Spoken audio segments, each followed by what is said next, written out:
नमस्कार, मैं हूं राजमोहन तिवारी और आप जुड़ चुके हैं लाइव बिहार के साथ। रामविलास पासवान के निधन के बाद उनकी पार्टी लोजपा सियासत और परिवार के दोहरे संकट से गुजर रही है। हालांकि रामविलास पासवान ने अपने जीवन काल के दौरान ही चिराग पासवान को लोजपा का राष्ट्रीय अध्यक्ष घोषित कर दिया था, लेकिन उनके निधन के साल भर के अंदर ही पार्टी पर असली हक की लड़ाई सड़क पर आ गई। एक तरफ चिराग पासवान खुद को लोजपा का राष्ट्रीय अध्यक्ष बताते हैं, तो वहीं दूसरी तरफ उनके चाचा पशुपति कुमार पारस भी अपने को लोजपा का राष्ट्रीय अध्यक्ष बताते हैं।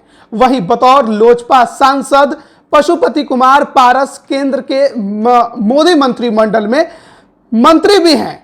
लेकिन अब बहुत जल्द ये साफ होने वाला है कि आखिरकार लोजपा का राष्ट्रीय अध्यक्ष कौन है, क्योंकि बिहार में बहुत जल्द 2 विधानसभा सीटों पर उपचुनाव होने वाले हैं और उपचुनाव में उतरने का ऐलान लोजपा के चिराग गुट के अध्यक्ष चिराग पासवान ने कर दिया है।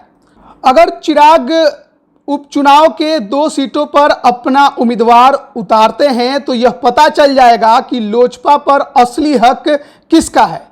यह साफ और सर्वविदित है कि बतौर एनडीए का हिस्सा चिराग के चाचा पशुपति कुमार पारस केंद्रीय मंत्रिमंडल में मंत्री हैं। वे बिहार की सरकार में भी अपनी पार्टी की एंट्री की कोशिश में जुटे हैं। हालांकि इसमें दिक्कत यह है कि उनके पास बिहार में ना तो कोई विधायक है और ना ही कोई विधान पार्षद। उम्मीद जताई जा रही है कि वे विधान परिषद के रास्ते बिहार की सरकार में शामिल होने की कोशिश करेंगे। पशुपति पारस शायद ही बिहार विधानसभा की 2 सीटों के लिए हो रहे उपचुनाव में जदयू के खिलाफ प्रत्याशी देने पर सहमत हों। ऐसे में अगर चिराग अपने स्तर से अगर प्रत्याशी देने का फैसला लेते हैं तो यह बड़ा सवाल सामने आएगा कि क्या वे किसी नेता को लोजपा सिंबल देने में सक्षम हैं। जाहिर है पशुपति पारस का खेमा इसका विरोध करेगा। चिराग ने इससे पहले अपने चाचा के खेमे को लोजपा का नाम और चुनाव चिन्ह नहीं इस्तेमाल करने की नसीहत दी थी। अब अगर वे अपने चाचा की मर्जी के बगैर किसी नेता को उपचुनाव के लिए चुनाव चिन्ह देते हैं तो दोनों गुटों में टकराव तय है। ऐसे में फैसला चुनाव आयोग पर निर्भर करेगा।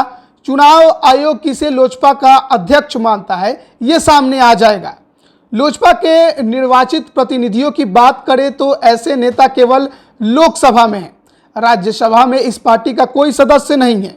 किसी राज्य की विधानसभा या विधान परिषद में भी लोजपा का कोई नेता नहीं है। लोकसभा में चिराग पासवान ही लोजपा के संसदीय बोर्ड के नेता हुआ करते थे। पिछले दिनों इस पद के लिए उनके चाचा पशुपति पारस ने लोकसभा अध्यक्ष से दावा किया और उनका दावा मंजूर भी कर लिया गया। इसके खिलाफ चिराग ने लोकसभा अध्यक्ष को पत्र लिखने के अलावा उनसे व्यक्तिगत रूप से मिलकर भी आपत्ति जताई थी, लेकिन इस पर कोई फैसला होने की जानकारी नहीं है। यह तो रही संसदीय बोर्ड के नेता होने की बात, लेकिन राजनीतिक पार्टियों का निबंधन चुनाव आयोग में होता है।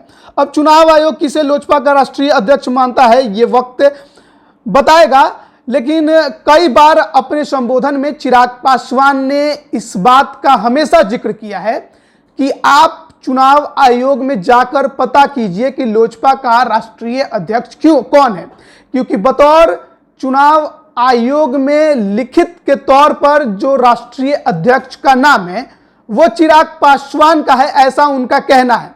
और उनका यह भी कहना है कि पार्टी से संबंधित जो भी नोटिस आती है उसका जवाब भी चिराग पासवान ही देते हैं। अब यह मामला चुनाव आयोग में भी है, वहीं लोकसभा अध्यक्ष के पास भी है।